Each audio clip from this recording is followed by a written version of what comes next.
When our best fur friends leave our world, many of us are left wanting one last scritch, one last hug, one last walk together. One Last Network is a space for pet guardians to honor their pets in their senior years and to cope with the days leading up to and after their passing. Here's your host, Angela Schneider, founder of One Last Network and Big White Dog Photography in Spokane, Washington.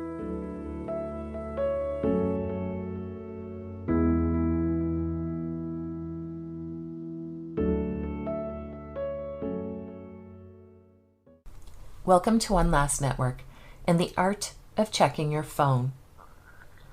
In a world that often feels fast-paced and impersonal, dealing with grief can be an isolating and challenging experience. Go back to episode 49, The Art of Exploring the Loneliness Within, to hear my thoughts on why that isolation becomes compounded when we lose our beloved pets. When a companion animal leaves our physical world, our grief is profound and often misunderstood by people who haven't experienced such a bond, including those who may be closest to us. Recognizing this need for specialized support, Help Texts, an innovative SMS-based grief support service, recently released a segment dedicated to help individuals like us manage our pain and sorrow. Help Texts makes a significant impact in the realm of grief support, providing a confidential and accessible platform for us to find solace and guidance during such a difficult time. It uses the simplicity and ubiquity of text messaging to deliver timely and empathetic support to people like us who may be struggling to find inclusive support or an appropriate outlet for our grief. The Pet Loss Grief segment demonstrates the organization's commitment to addressing diverse forms of grief and fostering a compassionate and understanding community.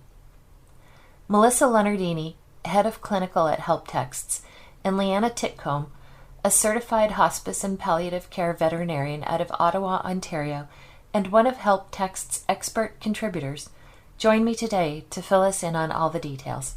Have a listen. Good morning. Good afternoon for Leanna, who is based in Ottawa. I am with Melissa Leonardini and Leanna Titcomb. Please correct me if I said that wrong. They are from Help Texts, an SMS-based service to guide people through their grief journey. Melissa, why don't you start off by telling us a little about yourself and Help Texts? Sure. Thanks for having me. My name is Melissa Lunardini, and I'm the head of clinical at Help Text. And essentially, Help Text is as you suggested, SMS service. So we send ongoing expert, evidence-informed grief support via text message to people who've experienced the death of a pet, a beloved pet. And then we lean on experts in the industry like Leanna, who can pull in their years of wisdom and experience, and then that way we're able to take kind of all of their knowledge and distill it into a small text. And so people are really receiving very rich, beautiful grief education and wisdom and tips and support when they're grieving. Leanna, your turn. Tell us a little bit about you and what's your touch point with pet loss and grief? Well, I've been a veterinarian for 25 years, and I've specialized in hospice, end-of-life palliative care for the last 12 years. And throughout that, I have been the director and facilitator for a pet loss support group for 20 years. I had that role. So I've walked the journey, as you said, with a lot of people and understand how very significant this loss is, that's not always so recognized in society and not as well supported as other kinds of loss. Right. So that's why I really wanted to be part of Help Text and find another different, somewhat more current platform for people that really need the support that aren't able to get it. So I think it's a fantastic, innovative, and very helpful service. I'm really happy to be a part of it. That's awesome. How long has Help Texts been around? So Help Text has been around since 2018. The founder and CEO, Emma Payne, her husband died from suicide. And like with many deaths that are disenfranchised. A lot of people don't know what to say or do, and so they say and do nothing. And it can create a very isolating and even more so isolating experience for people who are bereaved. She was asked to do a eulogy for a family friend 10 years later, and people just came up to her and basically apologized and said, "I'm so sorry, I didn't know what to say, so I said nothing." And she just thought like, oh, there's got to be a better way. And she has a background in the tech industry, and especially with mobile interventions. And so she jotted down a business plan around how to really use text message as a way to educate supporters on how to show up and support somebody who's bereaved after the death of someone significant in their life, and then also get support yourself as the griever.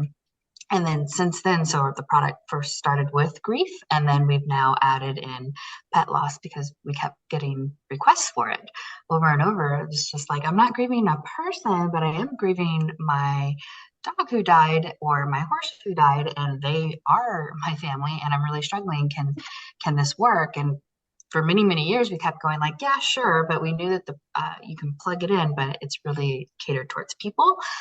So our team basically decided this year, you know what, let's go ahead and make the actual product for pet loss too. And so since earlier this year, we've been delivering help text for pet loss, and it's been really awesome to see people getting the proper tailored support that they deserve and want. So the very basics of the service is to go onto the website, sign up, enter your credit card information, and choose the kind of grief you're experiencing.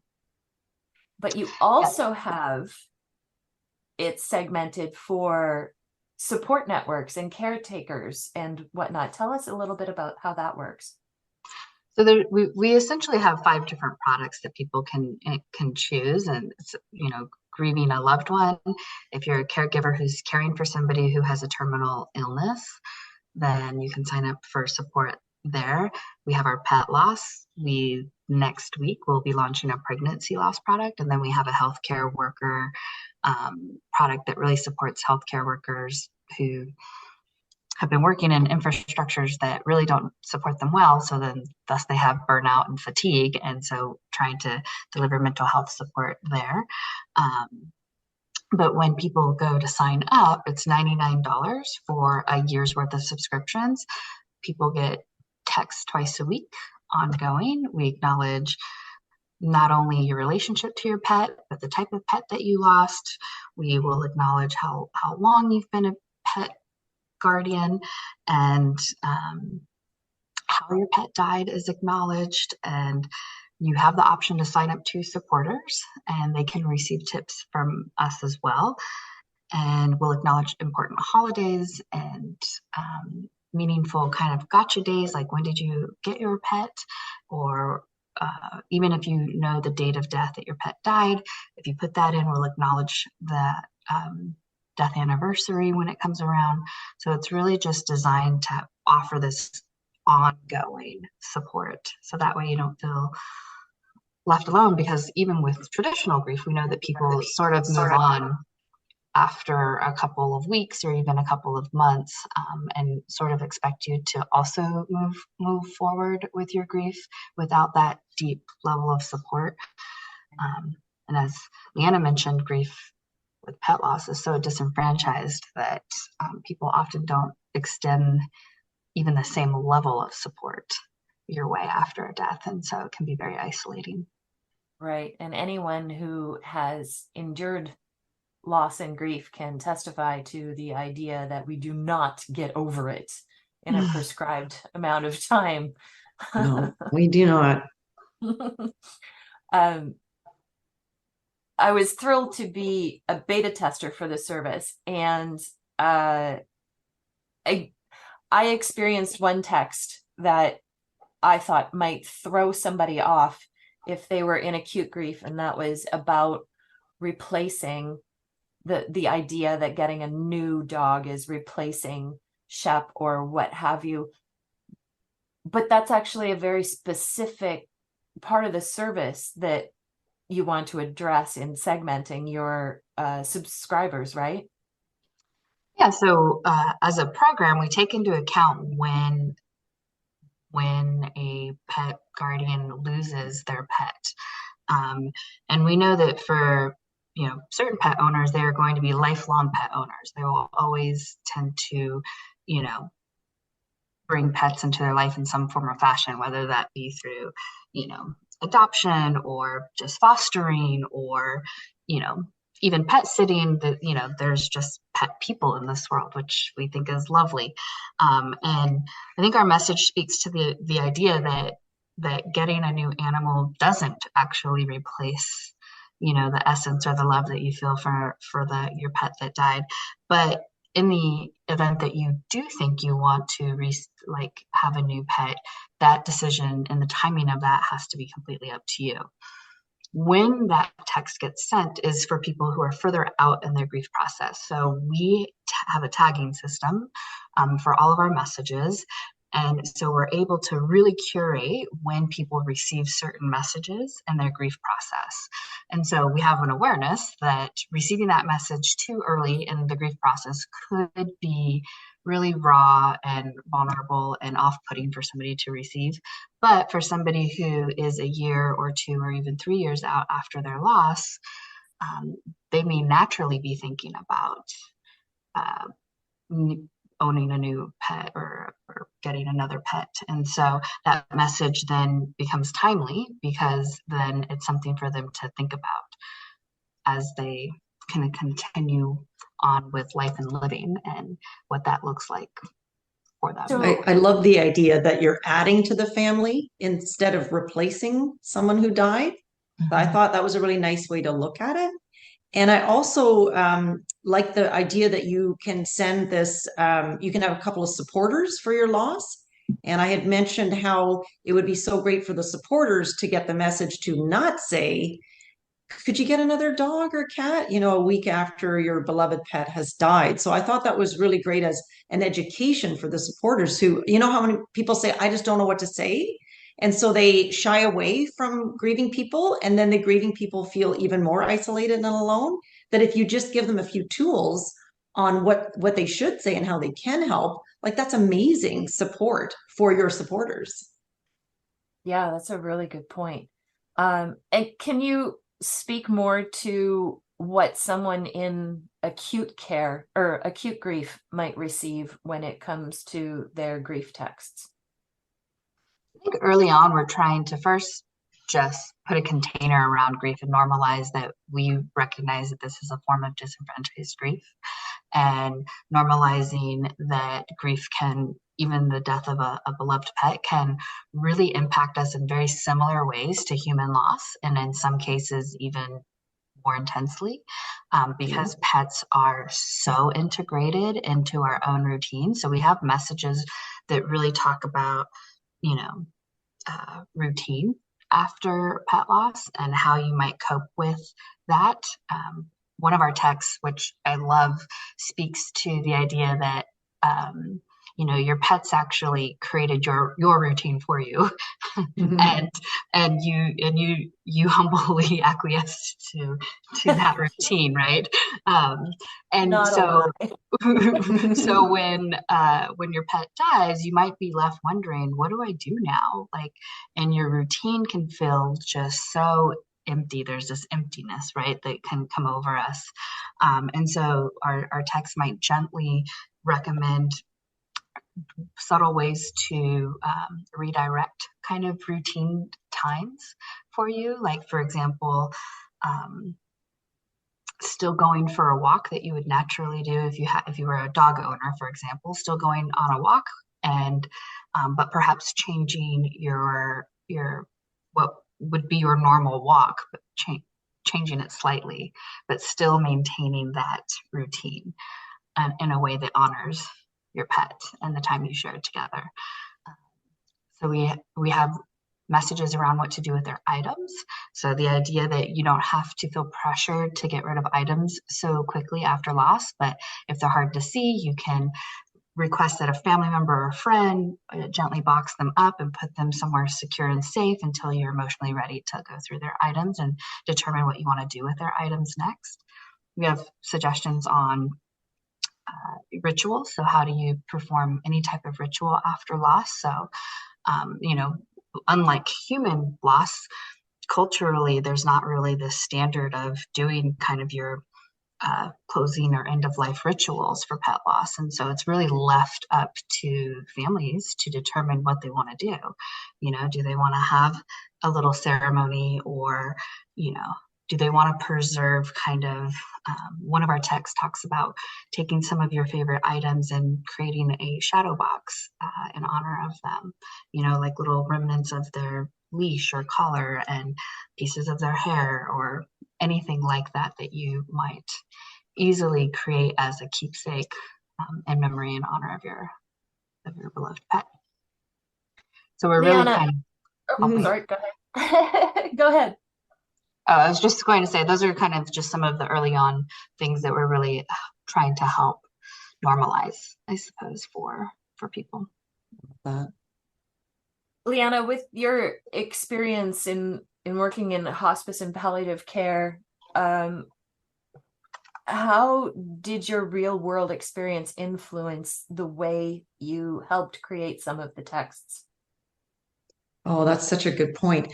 Well, of course, as a vet and as a human, I've had many pets of my own. So I've had my own significant losses over the years, human, animal, and other as well. So I think that's a big part of it. What I've come to learn about pet loss, as you mentioned, that a lot of people do find it even more significant than the loss of a human companion, which some people might find surprising, and other pet people are not surprised by that at all because they feel the same way. So it's the same in a lot of ways and also different. And the other thing with pet loss is many times the end of life decision, that life or death decision, is in the hands of the pet parent. And that is a massive responsibility that often comes shrouded in a lot of guilt. And that's a little different a lot of times from human loss, in that you're very often choosing the time that your pet is to die by euthanasia. And so there are so many people that walk into a pet loss support group. I would say over 90% come really burdened with guilt. And I'm trying to help people alleviate some of that pain. Yeah, it's so all-encompassing for some people. I know it wasn't until I started working on my own grief that I realized that I didn't actually murder my best friend. Yeah, right. No, But it's a final gift. It's an act of kindness. And honestly, it can really be a blessing to relieve suffering. And there's so many people that say they wish they had this option for a person that they loved, that they watched die an agonizing, drawn out, painful death, that they couldn't relieve that suffering. And they could do that for their pet. So we just trying to shift the thinking a little bit to recognize that you're giving them the gift of a peaceful passing, be that at home or in your arms, that there's some level of control and calm over that situation, that it's a final act of love. It's not, you're not giving up on them or giving up hope or killing them. You are just helping them to die peacefully, which is what we would want for all our loved ones. you bring up, of course, the idea of anticipatory grief as well. Is there an opportunity to segment anticipatory grief into your service? Because when we are caring for an elder or ill dog, that's a significant kind of burden too. It sure is. Yeah. Maybe you can speak to that, Melissa. It's a really great question. We do have that caregiver loss product, and so it's definitely feasible for us to add in caring for an elder, or an ill pet. So it's something that I'll take back to our product team to see if we can develop out. I know that we obviously have a lot of expert contributors that we can lean on to help craft some of those texts too. So that's a great idea. Yeah. Good point. It really is, because caring for a terminally ill pet is can be a very difficult in so many ways. Just time, energy, investment, money, emotions, all of that. You're so wrapped up in that, and you just exhaust yourself, and then you are grieving the loss of the pet you used to have, who was really active and fun and went out and lived a carefree life, and you've lost that part of them, and now you have this burden of care, which of course you would do that with all the love in the world, but it's really hard, and again can be very isolating. That's where we're bringing in home hospice and palliative care, and trying to help you in the home setting how to look after your pet and keep them comfortable. You know that in the past that vets would say, well, there's nothing more we can do. Just take her home and keep her comfortable, and you'll know when it's time. Well, my gosh, who really does? Yeah. Do we really know how to keep them comfortable? Do we really know when it's time? And all of that is wrapped up in that anticipatory grief, because you know they're going to die, and you need support, and you need guidance, and you need help. And I love the idea of having that grief support on the front end of it too, because it is such a journey and a process, as you mentioned. Yeah. And you always have that question of, when do I, hovering. Oh, so hard, yes. Right? It really is. It's such a massive responsibility, and so many people struggle with that. I have a whole hour-long webinar about how to counsel people who can't let go, when it's to the pet's detriment, because they just are so emotionally connected to that pet, and they're trying so hard, and they don't want to take away hope, and they keep buying the big bag of dog food and the big bottle of pills because they don't want them to die. But they can't step outside that and see that in fact the animal probably is ready to go, and just needs you to be ready too, because they're just suffering too much, and they're in unnecessary pain, and we can't manage it anymore. But my gosh, that's like one of the people say this to me all the time when they call for a home euthanasia service from my team. They'll say that this is the hardest phone call I've ever made in my whole life. Yeah. And there's your anticipatory grief right there. Yeah. Yep. So Help Texts has been around since 2018, with pet loss grief being introduced just this year. What is the feedback that you've received generally about Help Texts, and now specifically in the last year about your pet loss grief?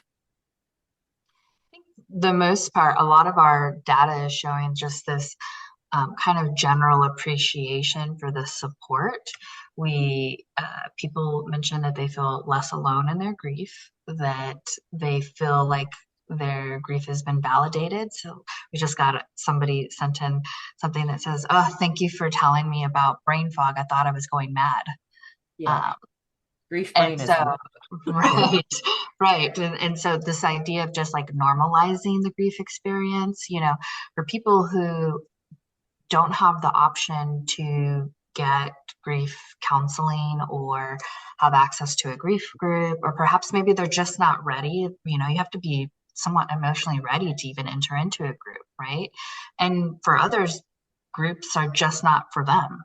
And so then we start to narrow down the types of support that become available to you. And, we hear often from our subscribers, like, this is exactly what I need until I'm emotionally ready, or I have like less anxiety to go into, kind of more public forums for support. And so I would say for the most part, we hear that it helps them validate and acknowledge their grief experience, that there's just overall appreciation for the support, and that it makes them feel less alone. Which I love that. Yeah, like that's the best work that you can do, really, Yeah, have a companion in your grief and loss. And you know what I love the idea is you can buy this as a gift for someone, and you're giving them a year's subscription to these helpful text messages. Versus, if you want to buy like a really nice bouquet of flowers, like sometimes that's $100 right there. And that's gone in a week. So this is something that's lasting and shows that you get it. Like, you understand that this is a very significant loss, and it's not going to go away in a week. And I just love that that gives people the option of giving someone a really meaningful gift that shows that they understand that this is really hard. Yes. And they can sign themselves up as a supporter too and There you go. get Yeah. ongoing coaching. So it's like the best gift.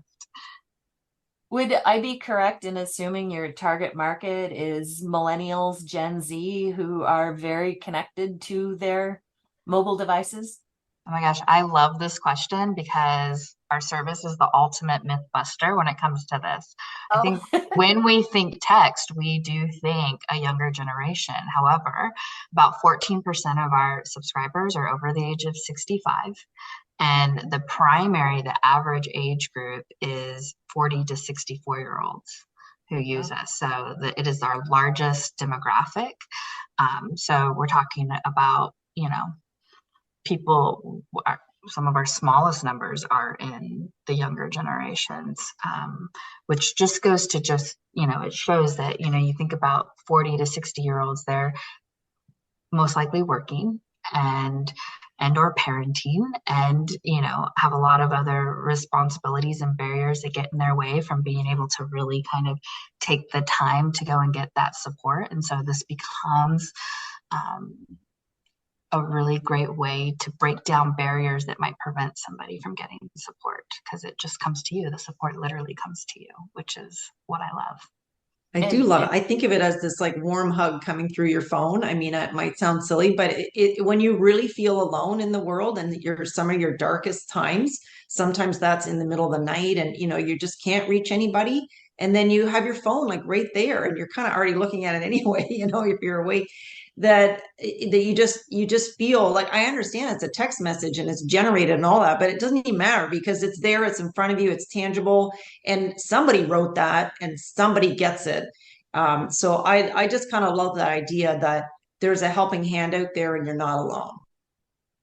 And people love to refer back to the messages too. Yes. You're right. It's like totally, for a lot of people, it becomes like this really valuable archive of like wisdom that when they're up at 3 o'clock in the morning and you can't go back to sleep, they can just go through their texts and really check out your meditation. You have like a link to a mindfulness, all these little tips and tricks for how to manage and cope with your grief, because you know what, it is actually a lot of work. Like it's not time heals all wounds like that. That's not the thing. You actually have to put in the work and the time and the effort, because it's not easy and the path is through, right? You're not getting over it. You're getting through it. Mm-hmm. Right. Absolutely. Do you take into account those demographics as you're writing the texts? Certainly there are different ways generations encounter and manage grief. Yes. I mean, well, we take grief styles into consideration. So some people are naturally more willing to talk about their grief experience. Others are more willing to do something very physical in their grief process. Some kind of need a more creative blend. What I usually tell people is that we try to pull from both Western and Eastern based practices in terms of offering support. We try to also do a balance of you doing your individual internal work, but then also doing this grief work in community with others, because that's where a lot of healing happens as well, right? And although grief is this very unique and individualized experience, coping with grief, however, is very much a communal kind of thing as much as it is an individual process. And so our messages will take that into consideration. We do have a teen series written with other people organizations that specialize in supporting teens through loss and young adults as well. And then, and then we have just adults and older adulthood. And those messages are tagged like accordingly, I guess you could say. In terms of like tone, there's like a small little shift in tone for teens, of course, as you can imagine.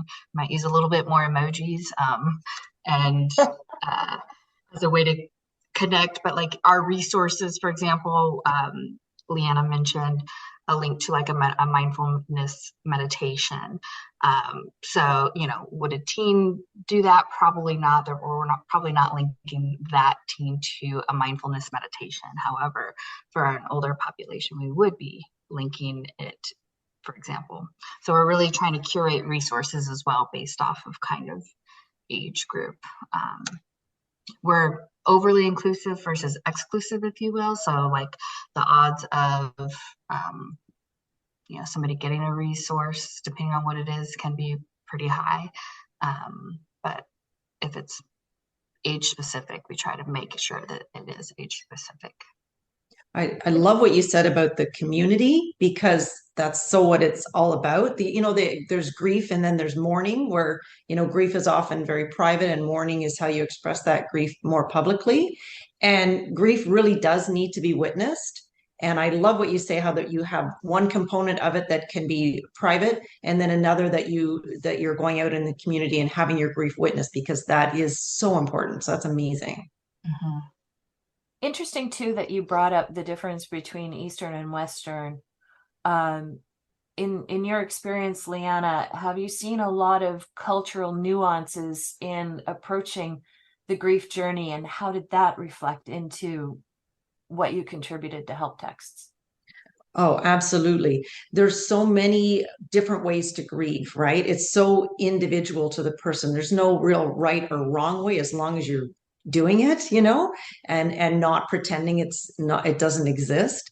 That I would say in my service, particularly, that I often would go into the homes for people and saying goodbye to their pets, and then you learn their life and their grief, and everything is so rich with culture and rituals and everything that they do. Like, I've been part of smudging ceremonies and doing chants with people and all kinds of things. I'm just learning as I go that it differs so many ways with people, and like you said, with their age as well, that it's actually kind of difficult for some of the younger teenage generation to get the help, because they're not the kind that are going to walk into a support group filled with adults, So I think that getting support a way that they're used to communicating is amazing.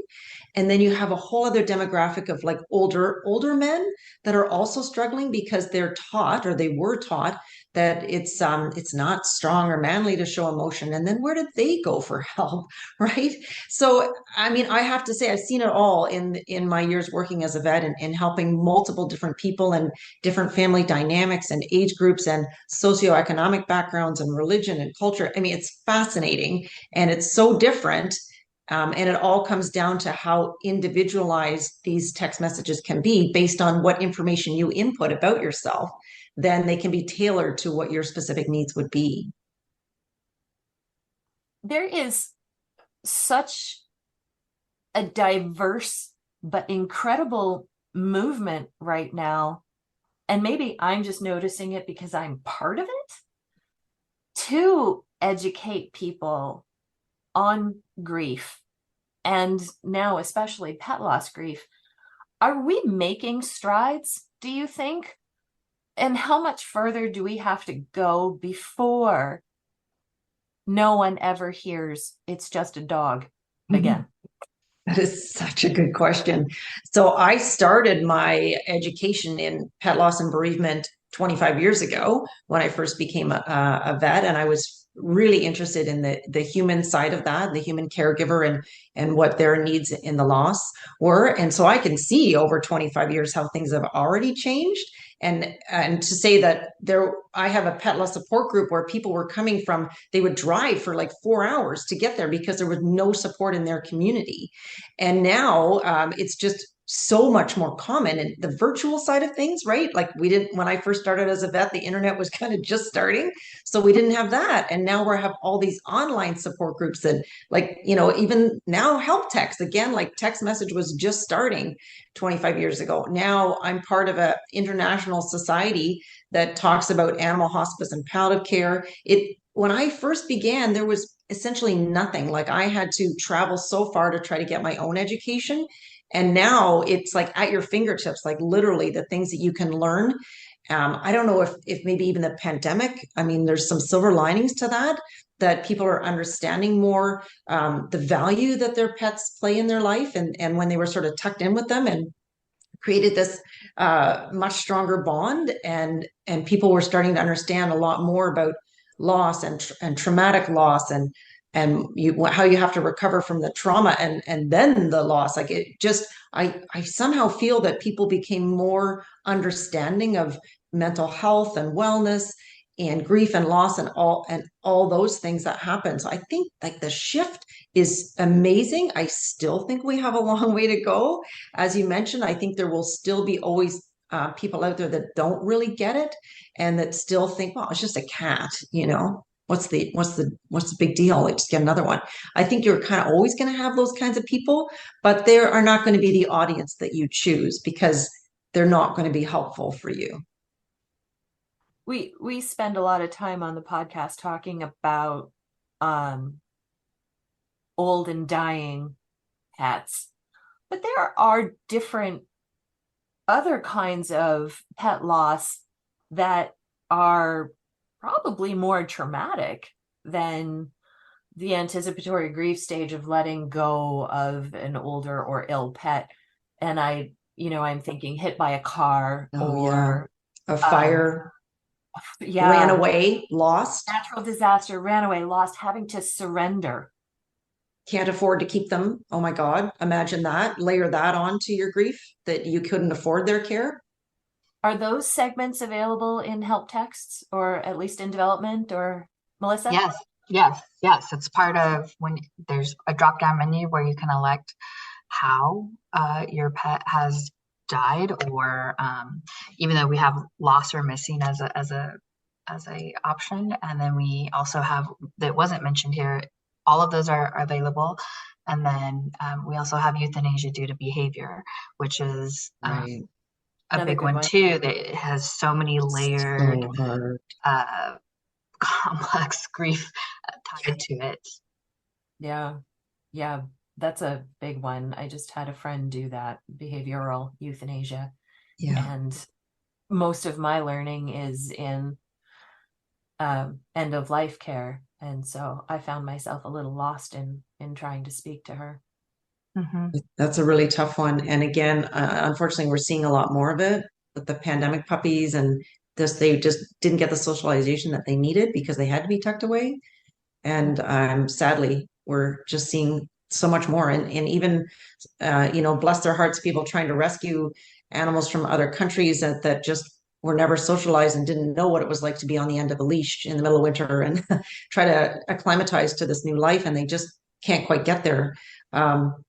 These people have huge hearts and they're so trying to do the right thing. And in the end, it just doesn't work out. And that is so heartbreaking.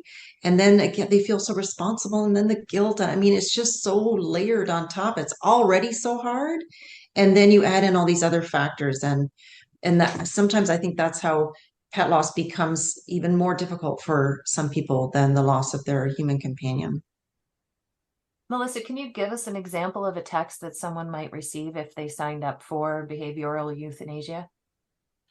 I can summarize a text. We would have spoken to this idea of feeling responsible and ending a life prematurely, based off of conditions that were out of your control, and the guilt and or shame, because those two are slightly different feelings, emotions that people may have to navigate through. And we most likely, the tip would be to connect with, find another group or another person who's also experienced this, so that way you're not grieving in isolation, right? Because you can't tell somebody not to feel this way after somebody dies. Like, that actually doesn't help anybody to try and remove that sense of responsibility. And the essence of, like, the best grief work that we can do is normalize that is okay to feel that way, and it makes sense that you would feel that way. And what can be most helpful is to have that feeling be heard, without judgment, right? And so, like, that's the key here, is like, can we put texts that speak to people's experiences in front of them in a way that normalizes what they're going through without judgment, without trying to remove or fix that issue, but really just be like, we see you, we hear you, um, and certain conditions are out of your control. Yeah. What does the future hold for help texts, and is it going to change the world? I have already seen text messages change the world.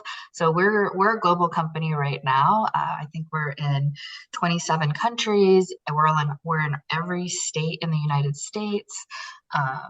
Languages too. Yeah, we deliver in 20 different languages right now. Yes, cool. And when you look at the statistics, 80% of the world has access to a phone. But not 80% of the world have access to grief counseling, right? And so it literally becomes the most accessible way to get support. And the majority of people just need a little education and a little support to get through their grief. A lot of people don't really need comprehensive grief therapy or things like that, these higher level needs. So this becomes like a really great option for the majority of people who are grieving. So I do see that it is already changing the world. It's just a matter of people learning that it exists, right? Because it is a fairly new support option for people. And it takes people like us kind of putting the information out there so that more people can learn and hear about it. Well put. Yeah. What is one last piece of advice you can each give our listeners? Okay, I'll start. One thing I learned when I first started my education in pet loss was in 2001. I went to a conference in the US in Manhattan, and it was by the Association for Pet Loss and Bereavement. And I learned one sentence. It was from a grief counselor, and it even still works on me to this day, even though I know it's a technique.